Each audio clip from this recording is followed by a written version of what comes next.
that if it has been misused, it is the task of the Army headquarters, service headquarters, and the medical directorate to correct this whole thing. How should a bureaucrat come into that?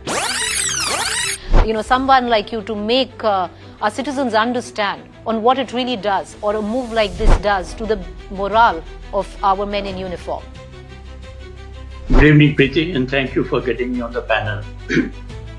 We are talking of withdrawal of income tax concession on disability pension of soldiers who either during peace or war get wounded, and that is being withdrawn if they continue to serve till the end of their service.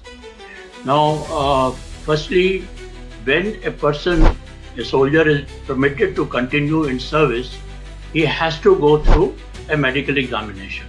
And it is the medical board which decides whether he should continue or he should not continue. If he is to continue, they bring down his category, medical category, and they put down some restrictions that, look, you may not serve in high altitude, things of that nature, but he is permitted to carry on with service. Now, I can also tell you that we have a large number of officers who have risen to the highest ranks after they have been wounded, and they were permitted to carry on with the service. Like we had Sam Manekshaw, he got seriously wounded, but he retired as a field marshal.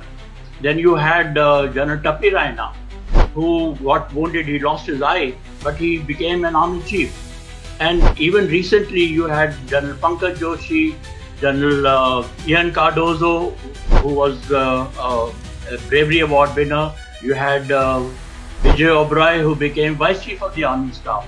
So, if they continue in service, we can make use of their talent, and the service also benefits.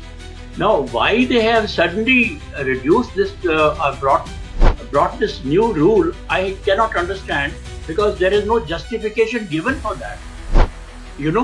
And I personally feel that it is totally unjustified. General Malik, the argument is, sir, the argument is by the government that it has been misused by certain army personnel. That seems to be the premise of discontinuing it. Is there any example given to us that some people have misused it? That is one. No example is given there yet.